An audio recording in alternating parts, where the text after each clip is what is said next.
অনেকদিন পর আমাদের সো কল্ড ম্যান্ডি এবং ম্যান্ডির একান্ত আপন ছোটদিকে নিয়ে ভিডিও। হ্যাঁ, অনেকদিন ধরেই দুদিন ধরেই ভাবছিলাম ভিডিও করব। গতকালকে আমার ভিডিও করার একটু মুখ ছিল না, আর এর আগে দুদিন একটু লেট হয়ে গেছে ভিডিও শুরু করতে, তার জন্য বেশি রাত্রে। কারণ একে নিয়ে ভিডিও করতে গেলে যদি তরতাজা হয়ে ভিডিও না করি, ওই আদো আদো মুখে কথা বলে ভিডিও হবে না। কাকে নিয়ে ভিডিও করছি? আমাদের সো কল্ড চাকরানি, ইয়েস, নিজেকে নিজে রানী বলে, ম্যান্ডির একান্ত আপন ছোটদি। হ্যাঁ, তো ম্যান্ডির ছোটদির কিছুদিন আগে পাবলিকের একদম সার্ফ এক্সেল ভেনিশ কমফোর্ট দিয়ে ধুয়েছে তার কমেন্ট বক্সে, কিন্তু তখন সে বলে ঘন্টা ফারাক নেই পড়তা। কিন্তু ম্যান্ডির কমেন্ট বক্সে একটা নেগেটিভ কমেন্ট থাকলেও কিন্তু সে চুপ করে থাকে না, বা যাকে নিয়ে ভিডিও করে তার কমেন্ট বক্সে কোনো নেগেটিভ কমেন্ট থাকলে ফরফর করে উঠে। কিন্তু তার কমেন্ট বক্স সেদিন ছিল ইন্ডিয়ান প্যান বলবো বা ওয়েস্টার্ন কোমোড বলবো, জানি না, যে কোনো শৌচালয়কে হার মানিয়েছিল যার কমেন্ট বক্স। এক একটা কমেন্ট পড়ার পর মাথা খারাপ হয়ে গেছিল এবং হাসছিলাম বসে বসে। ভাবছিলাম পরের দিন কমেন্ট বক্সে উত্তর দেব না, সে কমেন্ট বক্সে কোনো উত্তর দেয়নি, সে ঘুরিয়ে দিয়েছিল তার রাস্তাটাকে। সেই রকমই সে যে কোনো রাস্তা ঘুরিয়ে দিতে পারে, কারণ নিজের কথা বলার মতো যে ধক লাগে, যে দম লাগে, বাবা মাকে বিক্রি করাতে ছিল। বাবা মা দুটোই মানে মানুষের পর্যায়ে পড়ে না, কারণ এমন কোনো বাবা, এমন কোনো মা আছে যে মেয়ের জামাই বেঁচে থাকতে তার মেয়ের অন্য কারোর সাথে ভাগনা, আপন ভাগনার সাথে রিলেশন, সেই মা বাবার বাড়িতে বসে তার মেয়ে এইরকম রিলেশন মানে স্থাপন করতে পারে, বা বাবা মা সাহায্য করতে পারে। হ্যাঁ, কিন্তু কিন্তু তার কমেন্ট বক্স ছিল, সেদিনের কমেন্ট বক্স ছিল সব জানতা গামছাওয়ালা, কত সত্যি মহিলা হাট। শোনো, ও সারা জীবন লোককে পরকে নেই কথা বলেছে, যে কোনো মানুষকে। সে বাবাকে বিক্রি করবে না কেন? সে কনির শাশুড়ি মাকে নিয়ে মানে ক্যারেক্টার নিয়ে কথা বলতেও দ্বিধাবোধ করেনি। দোকানের কোন কর্মচারী ছিল সেই কৌশিক দাদা, তার সাথে পর্যন্ত সেই মহিলা একটা বয়স্ক মহিলাকে বদনাম করেছে। শুধু তাই না, উনি দেখে ওই নাইটিগুলি পরতেন ফিতাওয়ালা, তাকে উর্ফি যাবৎ বলে তুলনা করেছিল। এটা হচ্ছে তার পারিবারিক শিক্ষা।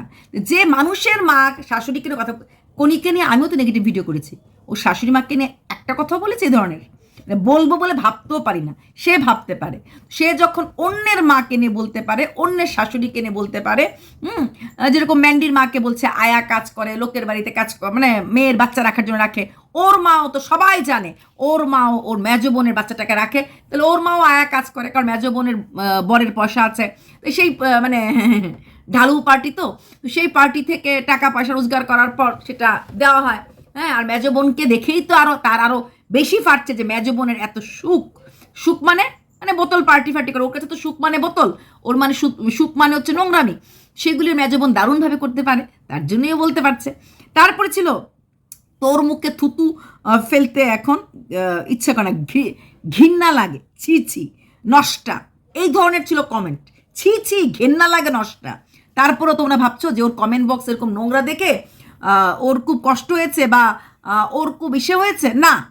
ও শুধু দেখেছে ভিউজ, এত নোংরা গালাগালগুলি রেখে দিয়েছে, তোদের পাবলিক আসবে, এই নোংরা গালাগাল দেখবে, তার চ্যানেল মানে ভিডিওর ভিউজ হবে। ওর এসব নোংরা গালাগাল, নোংরা কিছুতে কিচ্ছু ফারাক পড়ে না। একদম চারিদিকে নর্দমাতে যে বসে আছে তাকে নোংরা কমেন্ট বা নোংরা কথা বা নোংরা কন্ট্রোভার্সি ক্রিয়েটেডদের ভিডিও কোনো দিন গায়ে হচ্ছে, বলে না চল ফট ইগনোর। অ্যাকচুয়ালি ইগনোরও কোনো কিছু কি করে না, ও ইগনোর কোনো, ও খালি একটা কথাই ভাবে, আমার জীবনে সব কিছু নাই নাই কেন, আমি একটা নিঃস্ব কেন। এই নিঃস্বতার থেকেও নিজেকে ভাব দেখানোর চেষ্টা করে যে আমি অন্যদের থেকে অন্যরকম। কিন্তু সত্যি ওর মতো ভিখারি, মানে সব অর্থে ভিখারি কেউ নেই। ওর বাবা মা ওর উপরে নির্ভরশীল, ওর বর ওর উপরে নির্ভরশীল, ওরকে 2 টাকা দিয়ে শ্বশুর ছাড়া, শ্বশুরের মানে পদলেহন করা ছাড়া ওর উপায় নেই। ইনফ্যাক্ট ওর ভাগনাও কোনো কাজ করে না, সেখানে সবার মানে কি বলবো খুঁটিটা কিন্তু ধরে রেখেছে। তাই ও যত নোংরামি করুক, যত কিছু করুক, নর্দমার কিরে বসে থাকুক, ওর বাড়ির লোকের কোনো আপত্তি নেই। নিজের শরীরের জ্বালা, মনের জ্বালা, হ্যাঁ ওর শরীরের জ্বালা তো আছে, এটা আজকে না, আমরা প্রথম থেকেই জানি। ও সবসময় ও কন্ট্রোভার্সি ক্রিয়েটরদের সাথে কথাবার্তা বলেছিল যে ওর বরকে দেখে ওর কোনো ফিলিংস আসে না। সত্যি কথা, এই কথাটাতে আমি সহমত পোষণ করেছি। ওর বরকে দেখার পর পৃথিবীর কোনো মহিলার কোনো ফিলিংস আসতে পারে না। মানে অনেক জন্মে পাপ করলে পরে এরকম, ও বলে না ম্যান্ডির বরকে তার কাটা, কি কোমর ভাঙা, মেরুদণ্ডহীন, কারণটা হচ্ছে একটা, ও সত্যিই সোমনাথকে দেখে জলে, ও সমুকে দেখে সত্যিই জলে। হ্যাঁ, কারণ ও তো কাছ থেকে দেখেছে, তারপরে বুঝতে পেরেছে আরে বাহ কি সুন্দর চোখটা, তো কি সুন্দর, কি তো ওরে বোধাদার দাঁত দেখার পরে, আর বোধাদার কোনো কিছু করার না পারার পর ওর এটা ফিলিংসটা আসাটাই স্বাভাবিক। আর মনের জ্বালা হচ্ছে অন্য কিছু ছেড়ে দাও, নিজের বোন ওর থেকে কালো টালো ছিল, জানি না পড়াশোনায় কেমন ছিল, ওর থেকে ভালো আছে, সব দিক দিয়ে ভালো আছে, মনের সুখ আছে, বর হয়তো ভরণ পোষণ বা বাড়ি টাড়ি করে দেওয়ার মতো ক্ষমতা আছে, বা অন্যদিকে সুখ দেওয়ার মতো ক্ষমতা আছে। আমাদের সহ ক্রিয়েটারদের মধ্যে এমন একটা ক্রিয়েটার, আমি তো সব ক্রিয়েটার মোটামুটি দেখলাম, একটা ক্রিয়েটার ওর মতো নিঃস্বতায় ভুগছে না, সব দিকে নিঃস্বতা, যার স্বামী কিছু কাজ করে না, যার ভাগনাকে সেরকম সে কিছু করে না, টুলে টুমরা ভাগনা চলে যাবে ও ভালো করেই জানে, সেখানে দাঁড়িয়ে শুধুমাত্র নিজেকে, ও বারবার বলছে ম্যান্ডিকে, ম্যান্ডি সংসার চালায়, ও কি করে, শ্বশুর সংসার চালায়, এটা আরও ডেঞ্জারাস, সেখানে শাশুড়ি মোস্ট পাওয়ারফুল, ওর সেখানে কথা বলতে মানে ওকে ওর শাশুড়ি ইগনোর করে, সেই ইগনোরেন্সের ফ্রাস্ট্রেশনটা ও এসে কিন্তু এইরকম করে ভিডিওতে প্রকাশ করে। আচ্ছা হ্যাঁ, যেটা ইম্পর্টেন্ট কথা, যাকে চিরদিন রক্ষিতা বলে এসেছে, এটা মুখে আনতে আমার খারাপ লাগে, আমি ধরো কথাবার্তা বলিনি, আমি ডাকি ঝপা মাসি, তো সেই রক্ষিতা মাসিকে সে মা ডাকতে চেয়েছিল, তাকে মা, কতটুকু নোংরা হলে পরে সবাইকে বেচতে বেচতে যখন দেখলো বেচার আর কিছু বাকি নেই ভিউজ আর্ন করার জন্য, যেই ম্যান্ডি এত গিদর, যার রান্নাঘর গিদর, যে হাত ধোয় না, যে ডাল ধোয় না, হ্যাঁ, যার পটির মানে প্যান এত গিদর, নাক ধরে কোনো মতে মানে ইউরিন পাস বা কিছু করতে লাগে, সেটার জন্য ও রাজি ছিল। ও নোংরা, ওর কড়াই ভীষণ নোংরা, খাওয়া যায় না, ওর রান্নাঘর মানে কোনো সবজি টবজি না ধুই রান্না করে ফেলে, নিজেও জানে, তারপরও তার বাড়িতে দিনের পর দিন খেতে গেছে লালসায় পড়ে। কিসের লালসায়? ভিউজের লালসায়।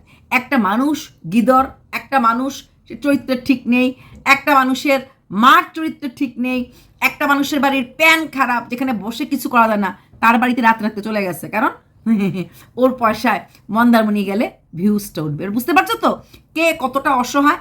আচ্ছা, পুরো ছ্যাঁচড়া মহিলা, এটা আমার বলতে লাগে, মানুষ আমি অনেক ধরনের নোংরা দেখেছি, অনেক ধরনের হা বাতের ঘরে মেয়ে দেখেছি, এইরকম হা বাতের ঘরের মেয়ে, এইরকম নোংরা মেয়ে মার্কেটে এক দুটাই বোধহয় এসেছে, তার মধ্যে সে একটা, বলে না আমার মতো কাউকে দেখে না। অ্যাকচুয়ালি এতটা মেরুদণ্ডহীন, এতটা লোকের বাড়ি যাওয়া মানুষ, এতটা লোককে যে ম্যান্ডিকে নক করা, তরিকে নক করে ম্যান্ডিকে নক করেছে, তারপরে ভিডিও করেছে, আমাকে ফোন করেছিল টিনার খবর জানার জন্য।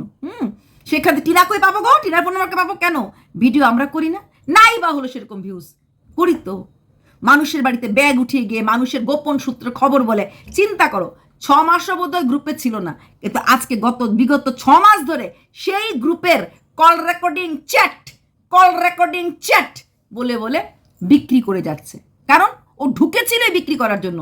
নিজেকে যেমন শোয়াতে বিক্রি করতে কোনো জায়গায় মানে দ্বিধাবোধ করে না, ঠিক তেমনি যে কোনো জিনিস ও বলেই তো ওর জীবনটাই অ্যাকচুয়ালি ইনভেস্টমেন্ট। সেই ইনভেস্টমেন্ট থেকে রিটার্নটা খুব কমই হয়তো আসবে, ওই তাৎক্ষণিক কিছু টাকা রোজগার করতে পারছে, কোমোড, কিচেন, স্কুটি করতে পারছে, কিন্তু আসল লাইফের ইনভেস্টমেন্ট বিগ জিরো। আচ্ছা, I did not think you are mentally stable. হ্যাঁ, এক্স্যাক্টলি, ও মেন্টালি স্টেবিলিটি কী করে থাকবে? শুনুন, একটা মানুষ ঘরে এমনভাবে আছে যার স্বামীর একদম মেরুদণ্ড নেই, যার স্বামী ছেড়ে রেখেছে, যেহেতু সে স্বামী জানে সে তার বউকে কোনো দিকে তৃপ্তি করতে দিতে পারছে না, না টাকা, না শরীর, না মন, কোনো কিছুর খবর রাখে না, না একটা সাপোর্ট সিস্টেম, পুলিশের কেস আসছে আমি যাব, বা উকিলের বাড়িতে আমি যাব, কোনো রকম কিছু দিতে পারছে না। সেখানে দাঁড়িয়ে তার মেন্টাল স্টেবিলিটি থাকে কী করে? সে জানে তার শ্বশুরমশাই আজকে চোখ বুঝলে কালকে ওকে রোজগার করতে ওকেই নামতে লাগবে, শ্বশুরমশাই থাকতে থাকতেই যতটুকুন পারে আখেরটা ওকে গুছিয়ে নিতে লাগবে, আর রইল বাকি ওর কর্মর বিচার, এগুলি সে করার না। আর রইল বাকি ওর কি বিক্রি, ও ফেলোপিয়ান টিউব বিক্রি করার থেকে শুরু করে বারবার না মানে বাচ্চা হয়নি সেই কারণটাকে বিক্রি করা থেকে শুরু করে ওর বর বাবা হতে পারে না বলে থেকে কোনো কিছু বাকি রাখিনি। ওর দারিদ্রতা, ওর বরের টাকা নেই, শ্বশুরবাড়ির গুদাম ঘরে থাকে, কোন জিনিসটাও বিক্রি করেনি, কোন জিনিসটাও বিক্রি করেনি। আর বিক্রি করতে করতে এমন অবস্থা, যেই মানুষটা আমার নামে একটা কোর্ট কেস দিল, যেই মানুষটা আমাকে এইরকমভাবে হেনস্থা করলো, তার বাড়িতে যেত ও দ্বিধাবোধ করেনি। সমুকেও বলছে, সমু যখন ঘেন্না করে আমার সঙ্গে ঘুরতে গেল কেন, অথচ ও তো জানতো আমরা ভিডিও করার পরও যে সমু ওকে কতটা ঘেন্না করে। জানার পর আমাকে ক্ষমা করে দিয়েছিস তো, রাগ কমেছে তো, তোর জন্য শার্টটা এনেছি, তোর মার জন্য। কে বলেছিল? সমু বলেছিল? বলেনি তো। কারণ ভিউজটা তোর লাগে। ম্যান্ডির সারা জীবনেই মোটামুটি একটা লয়ে চলছিল, ঠিক আছে? তোর নেই, তোর সেই ব্লগ চ্যানেল, ওই ভাত কি গাড় দেওয়া নাকি গড় দেওয়া দেখতে কেউ যায় না, বুঝলি? তার জন্য আচ্ছা, ভিউজের নেশায় অনেক কিছু করতে পারে। ভিউজ যে বলে ও ম্যান্ডি ইচ্ছা করে ভুল করেছে, কারণ এখানটা যদি ডাল না ধুয়ে দেয়, ডালিয়া না ধুয়ে তোমরা বারবার যাবে। ঠিক যেমনি ও বলে না রতন চেনে, ওর বাড়িতে যখন ফ্ল্যাটে যখন গেছিল, ও সবাইকে নিয়ে ভিডিও করেছে, মানে কনিকে নিয়ে, ম্যান্ডিকে নিয়ে, পেটিকোট নেই। ও 3 দিন সব কিছু ওর দেখানোর পর নাইটির নিচের হঠাৎ করে মনে পড়েছে যে ওর পেটিকোট তো আছে, ওই যে পুজো দিয়েছো সেটা, হ্যাঁ, কারণ ততদিনে পেটিকোট নাই, কারণ লোক যাবে পেটিকোট দেখতে, বোতলটা রেখে দিয়েছিল, কারণ যেটুকুন ভিউজ হওয়ার। ও জানে ও নিজে যেই কাজগুলি করে সেই কাজগুলি অন্যের মাঝে সেটা বিচার করে, এবং ও তার ইচ্ছে করে করে। আচ্ছা, সব কিছু বলো, ভাগনার ব্যাপারে কোনো কথা বলো না, বললো নি তো। ও আরো ভাগনাকে দিয়ে স্কুটি চালানো শিখিয়ে দেখিয়ে দিল, এক दूसरे से करते प्यार हम ঘন্টা ফারাক নেই পড়তে। এক্স্যাক্টলি ওর পুরো পরিবার জানে, শুধুমাত্র ননদের বর ছাড়া ওর পুরো পরিবার জানে ভাগনার সাথে সম্পর্ক। ননদ কেন মেনে নিয়েছে? কারণ ছেলে কিছু করে না, বেকার ছেলেকে বিয়ে কোথা থেকে দেবে? আর তাহলে ছেলের ক্ষুধাকে মিঠাবে। তাই বিনে পয়সায় যখন এক ঘরেতেই সবটা কাজ হচ্ছে, ঠিক আছে। শাশুড়ি কেন মেনে নিয়েছে? ওর শাশুড়ি যদি নাতির মুখ দেখতে পায়, আর বর এই মেয়ে চলে গেলে আমাকে শেষ বয়সে খাওয়াবে কে? বাবা তো শেষ বয়সে থাকবে না, তখন আমাকে খাওয়াবে কে? তো নিজের পেটের জ্বালা নিবানোর জন্য বউয়ের শরীরের জ্বালা নিবাতে একটু শেয়ারিং ইজ কেয়ারিং, ছোটোবেলা থেকে না পড়ে এসেছি, সব জিনিসে শেয়ার করবে, তবেই বুঝবে একে অপরকে ভালোবাসো। সেটা করেছে, কিন্তু ভুলটা কোথায়? আচ্ছা, আপনি বড্ড ছেঁচড়া মহিলা, সত্যি লজ্জা নেই না? কিসের লজ্জা? লজ্জা থাকলে কি আর ভিউজ কামানো যায়? লজ্জা থাকলে কি আর বড় বড় কথা অন্যদের চরিত্র নিয়ে বলা যায়? লজ্জা থাকলে কি নিজে বোতলবন্দি হয়ে অন্যকে বিড়ি মাসি ডাকা যায়? লজ্জা থাকলে কি নিজের বাবাকে বিক্রি করার পর অন্য কারো শাশুড়িকে সন্দেহ করতে পারতো? কে জানে ওর বাবার চরিত্রে বোধহয় কোনো দোষ আছে, তার জন্য এরকম অফার দিতে পেরেছে যে ওইটা, কারণ ওর মার যে কনস্টিপেশন মার্কা মুখ, হতে পারে ওর বাবার অন্য কোনো জায়গায় কোনো রকম রিলেশন আছে, তাই মানে যাকে একদিন রক্ষিতা বলেছে তাকেই আবার বাবার রক্ষিতা বানানোর চেষ্টা করেছিল। আচ্ছা, তারপর দুর্গাপুজো কন্টেন্ট, হ্যাঁ দেখো ঠিক ধরেছে ও, যে ম্যান্ডির কাছে একটা দারুণ কন্টেন্ট আসছে, আর ম্যান্ডির কাছে যদি একটা ভালো কন্টেন্ট চলে আসে, তাহলে ম্যান্ডির এখান থেকে ও হয়তো খুঁটে যে ভিডিওগুলি করে সেটা হয়তো করতে পারবে না, ভুল ধরতে পারবে না। তাহলে ওকে কি করতে লাগবে? যেটা এখন সে করছে, সেই পুরনো আসন্তি, ওই একটা ওর বিবাহ বার্ষিকীতে যাবি, হ্যাঁ কিচ্ছু রে, এই কথাটা আজ পর্যন্ত কতগুলি ভিডিওতে বললো, কারণ ওর কাছে নতুনত্ব কিছু নেই, ম্যান্ডির নতুনভাবে ধরা দেয়নি। তাই সেই বর্দি এই কথাটা কিন্তু আগেও বলেছে, যে চলে যাওয়ার পর ওইখান থেকে ওর বর্দি ফোন করেছিল, কেঁদেছিল, বলেছিল হ্যাঁ যে কি ভালো, মানে তোকে আমি অন্যরকম চোখে দেখে আনতেন। এদিকে ও কিন্তু ফোন করে খবর নিয়েছিল, এটা কিন্তু চেপে গেছে যে বর্দি ছোট বাচ্চা কেমন আছে, হ্যান আছে তেন আছে, ঠিক আছে। কারণটা একটাই, ও এই জায়গাটা ছাড়তে চায়নি। কারণ কি? কারণ হচ্ছে একটাই, ওর ভিউজ লাগবে। আর তাহলে গ্রুপ ছেড়েছে না, গ্রুপে ঢুকেছিলই কন্টেন্ট করবে বলে, পজিটিভ কন্টেন্ট ওইভাবে চলো না, তেরে ফুরে ভিডিও করতে হবে, কন্টেন্ট করতে হবে, এবং দোকানের জন্য মাল উঠাতে লাগবে, রোজগার করতে হবে। ও জানে প্রয়োজনে হলে পরে ম্যান্ডি আবার হয়তো কে লাগজা গেলে করবে, তার জন্য ও ঢুকেছিল। এবং সেই ঢোকাটা ওই 6 মাসের কন্টেন্ট আমরা নিশ্চিন্ত আগামী ডিসেম্বর পর্যন্ত এই 3 বছর আগের কন্টেন্ট বিক্রি করা এখন পর্যন্ত ছাড়তে পারলো না। যে কথাগুলি একবার না আমরা বহুবার শুনেছি, সেগুলি কিন্তু বারবার বারবার বারবার তারপরও ভিউয়ার্সরা হাঁ করে শুনছে, এটাই ওর বড় পাওনা। আর সেই পাওনাটার জন্যই ঢুকেছিল।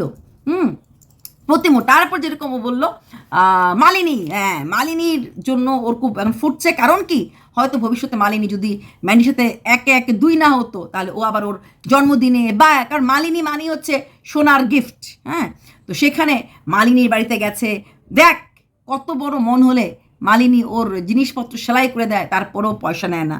হ্যাঁ, তারপর গোল্ড গিফট দেয়। এবার চিন্তা কর, মালিনীর বরের যা ক্ষমতা আছে, তোর ভোদাদার সেই ক্ষমতাটা নেই। আবার কাশ্মীর ঘুরতে যাবে, বউকে দিয়ে সেরকমভাবে রোজগার না করিও, বউ সেরকম একটা আপ টু ডেট না হওয়া, তোর মতো উইংগলা আইজ ওই রকম গায়িকা না হওয়া সত্ত্বেও সে কতটা ইনকাম করতে পারে মালিনী। হ্যাঁ, পারে না সেরকম ইনকাম করতে। তারপরও চিন্তা করে দেখ, তার বর তাকে সোনার গিফট কিনে দেয় লোককে গিফট করার জন্য। তার বর তাকে কাশ্মীরে নিয়ে যাওয়ার মতো ক্ষমতা রাখে। তারপর 10,000 টাকার উপরে চাঁদা দেওয়ার মতো ক্ষমতা রাখে। তোর ভোদাদার ক্ষমতা আছে। এবার দেখ, মালিনীর মতো এরকম দেখতে নিজেকে খুব সুন্দরী ভাবিস না, মালিনীর মতো এরকম একটা মেয়ের যা আছে আমার কুইনের সেগুলি নেই, বোতল কুইনের সেগুলি নেই। তো তোকে সোমনাথ গলা পর্যন্ত ঘেন্না করে, তুই ভালো করে জানতি।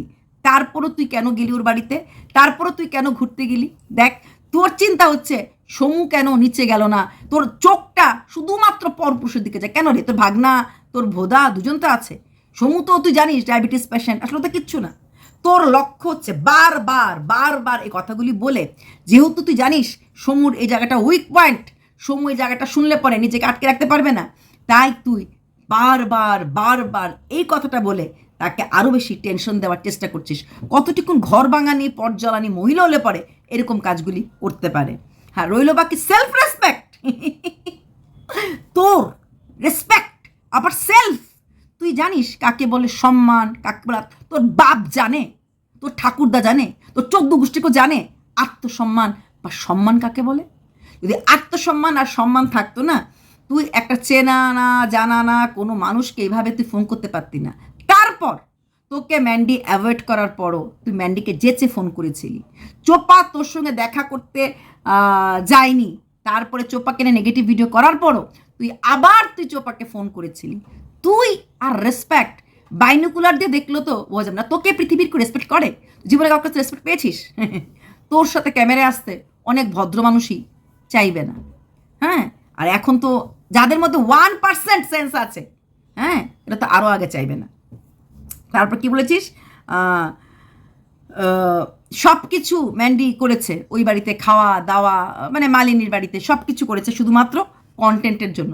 আর তুই যে বারবার বলছিস যে ম্যান্ডি মালিনীকে চাইনি চাইনি চাইনি, অ্যানিভার্সারিতে চাইনি, কি করে বোঝাই?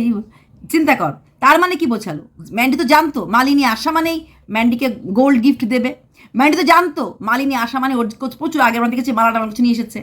তারপরেও ম্যান্ডি সেই মালিনীকে অ্যানিভার্সারিতে ইনভাইট করেনি। এইবার বোঝ, তুই যেই মালিনীকে দূর দূর তক চিনিস না, তার কাছ থেকে সোনা পাওয়ার জন্য তুই ঢুকছিস আর ও বেরোচ্ছে। তুই ওকে ইনভাইট করে ফেলেছিস, কারণ রাহা নিয়ে যাতা, গিফট সে দূরকে হামকো রাহা নিয়ে যাতা। কিন্তু সেইখানে দাঁড়িয়ে ম্যান্ডি অ্যাটলিস্ট মালিনীকে অ্যাভয়েড করার মতো, তোর ভাষায় অ্যাভয়েড করার মতো ক্ষমতা তো আছে, তোর সেই ক্ষমতাটা আছে? হ্যাঁ, তুই এতটাই মিথ্যুক, তুই বলিস তোর দিকে মানে সবার নজর থাকে, হ্যান থাকে। তোর মনে হয় তোর দিকে কোনোদিনও সমু কোনো দৃষ্টিতে তাকিয়েছে? না, তোর দিকে কোনো ভদ্রঘরের ছেলে বা ভদ্রঘরের পুরুষ তাকাতে পারে না, তাকাতে পারে না। শুধুমাত্র সমু না, কিন্তু দেখ সমুকে কখন হ্যান্ডসাম লাগে সেটা তুই মানে লক্ষ্য করতে পারিস। তোকে কখনো কোনো সুন্দর লেগেছে বলে আমার মনে হয় না। আর তোর মতো একটা মেয়েকে সুন্দর লাগবে আর সেইটা নিয়ে সমু কখন ডিসকাস করবে ভাবা যায় না। তুই সেদিন বলছিলি যে সমু কোনো ঘরের কাজ পারে না, কিচ্ছু পারে না, কোনো কিছু করতে পারে না, কিন্তু শুধুমাত্র যখন মেয়েরা কথা বলে সেখানে এসে অমুক তমুক করে কথা বলতো। অথচ তুই যখন পমপমকে ছোট করছিলি, যখন ফারিয়াকে ছোট তুই বলছিলি এই যে আমরা কথা বলি সমু তো ফিরেও থাকে না, ও আচ্ছা বর্দি আছে ঠিক আছে যাই এটুকুনি বলে, এই বেশি ফিরেও আসে না। কিন্তু পমপম যখন ওরা গ্রুপে কথা বলতো বা কলে করতো, পমপম নাকি ব্লা বা বা বা করে বলতো।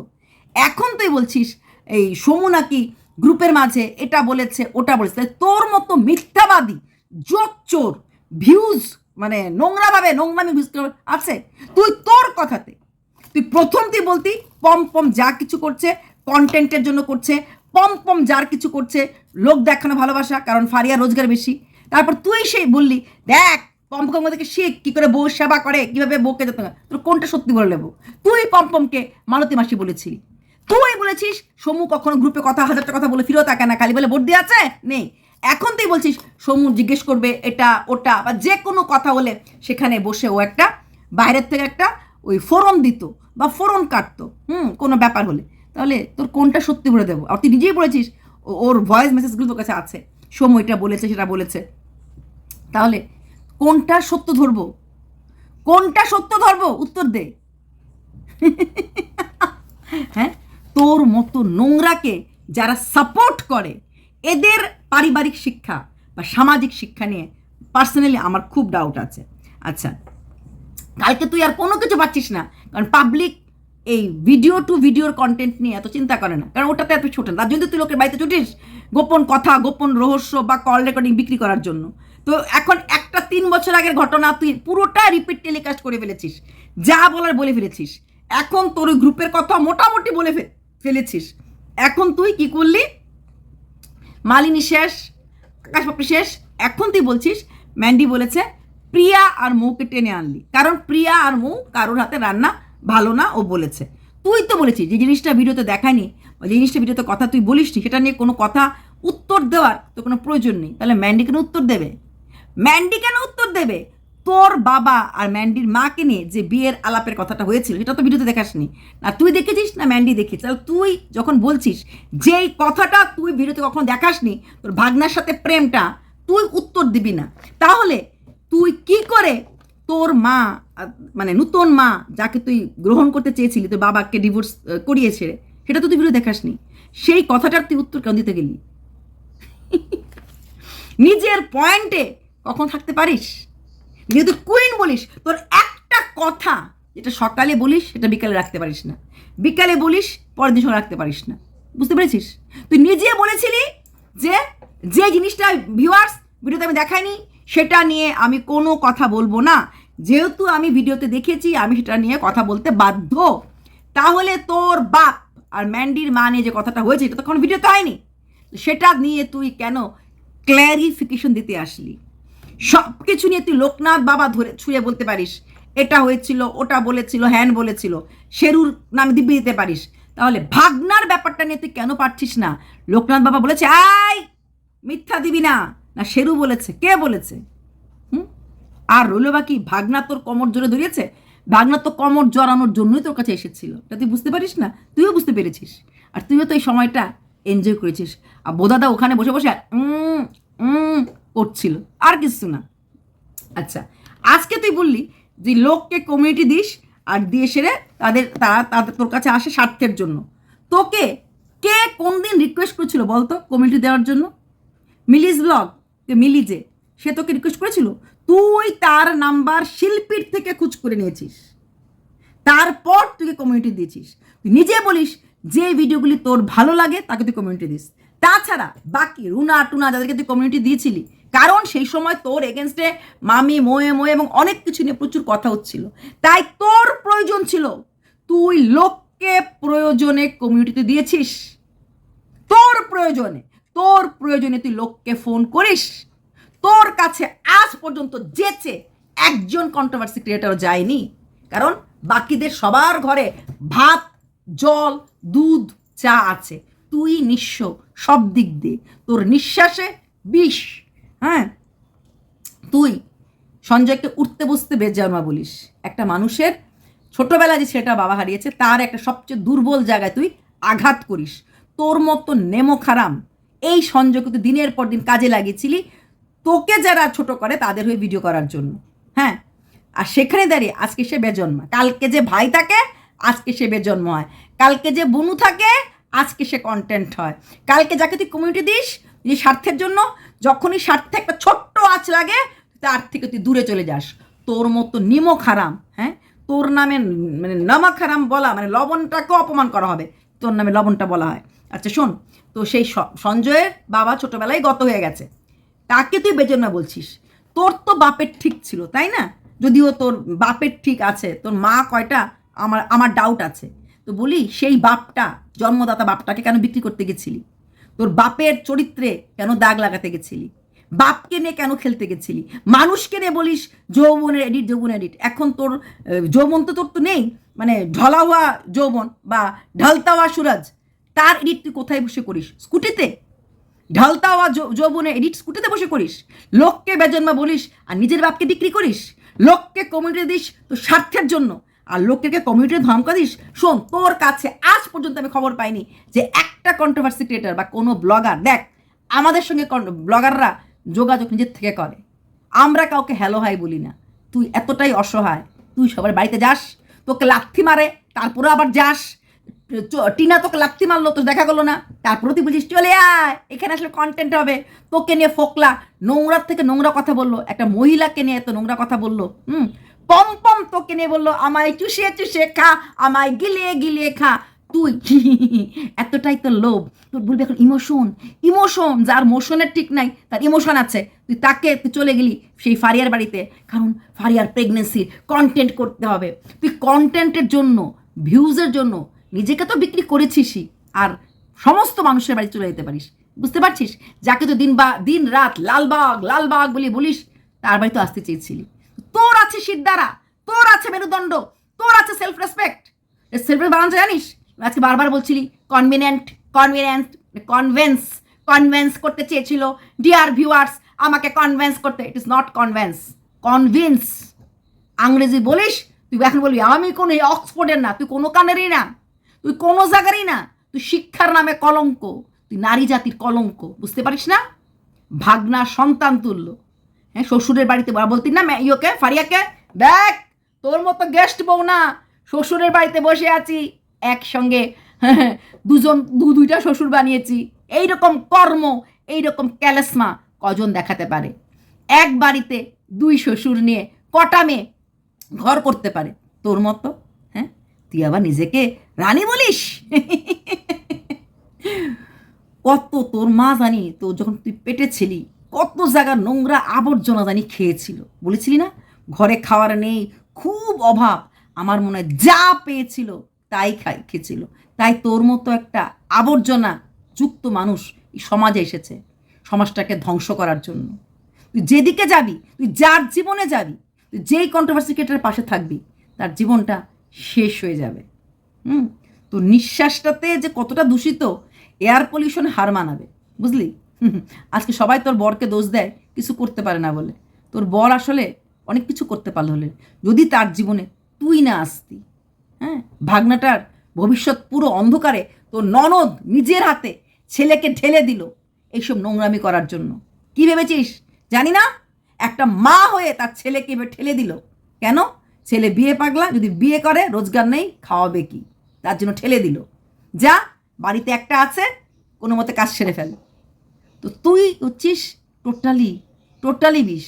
তোর বাবার জীবনে উন্নতি করতে পারিস নাই, তোকে জন্ম দিয়েছিল বলে। সব দিকে সবার ব্লকেজ, সব দিকের ব্লকেজের কারণ হচ্ছিস তুই, বুঝলি? লোককে বেজন্মার আগে বলার আগে ভাববি তোর বাপ তো ঠিক আছে, তোর মা ঠিক আছে তো। চলো বাই।